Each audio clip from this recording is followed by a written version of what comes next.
Hi అండి అందరికీ welcome back to our channel. నన్నైతే కనుక చాలామంది అడుగుతుంటారండి, ఒక పక్క బిజినెస్, ఇంకొక పక్క స్టిచ్చింగ్, ఇంకొక పక్క ఏమో ఇద్దరు పిల్లలు, ఎలా మేనేజ్ చేస్తుంటావు అని చెప్పి అడుగుతూ ఉంటారనమాట. ఇంకా బిజినెస్ అంటారా, బిజినెస్ అయితే నాకు ఖాళీ టైం దొరికినప్పుడల్లా ఆన్లైన్ బిజినెస్ చేస్తుంటాను కదండి. ఇంకా ఖాళీ దొరికినప్పుడల్లా ఇలా స్టేటస్లు పెట్టడం లేదా వీడియోస్ అప్లోడ్ చేయడం అలా చేస్తూ ఉంటానన్నమాట.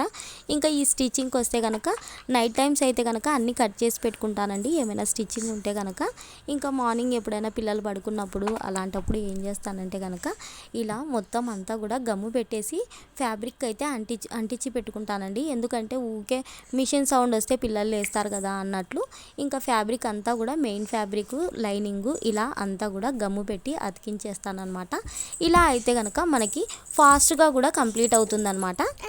ఇంకొకటి ఏంటంటే ఫ్యాబ్రిక్ పైన గమ్ము పెట్టి అతికించడం వల్ల మనకి ఏంటంటే ముడతలు అలాంటివి కూడా ఏమి రావండి. నీట్గా అయితే మంచిగా ఐరన్ చేస్తాం కాబట్టి ముడతలు అలాంటివి కూడా అన్నీ నీట్గా వెళ్ళిపోతాయి అన్నమాట. చాలా ఈజీగా అనిపిస్తుంది.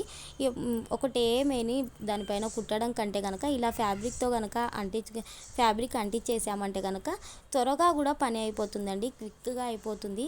ఇంకా మొత్తం అంతా కూడా ఇలా నీట్గా కట్ చేసుకోవాలన్నమాట.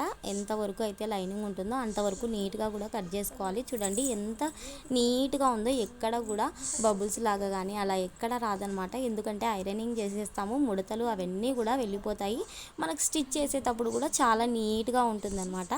ఇంకా నేనైతే ఇలా చేస్తానండి. మీకు కనుక ఒకవేళ వీడియో నచ్చినట్టయితే కనుక ప్లీజ్ లైక్ అయితే చేసేసేయండి. ఇంకా మన ఛానల్ని ఎవరైనా లైక్ చేయకుండా సబ్స్క్రైబ్ చేసుకోకుండా చూస్తున్నట్లయితే ప్లీజ్ సబ్స్క్రైబ్ అయితే చేసేసుకోండి. ఇది ఫ్రెండ్స్ ఈరోజు మన వీడియో అయితే కనుక స్టిచ్చింగ్ చేసే వాళ్ళకైతే కనుక బాగా యూజ్ అవుతుందని చెప్పి అనుకుంటున్నాను. వీడియో కనుక మీకు నచ్చినట్టయితే ప్లీజ్ లైక్ అయితే చేసేసేయండి, సబ్స్క్రైబ్ అయితే చేసేసుకోండి. Okay bye friends.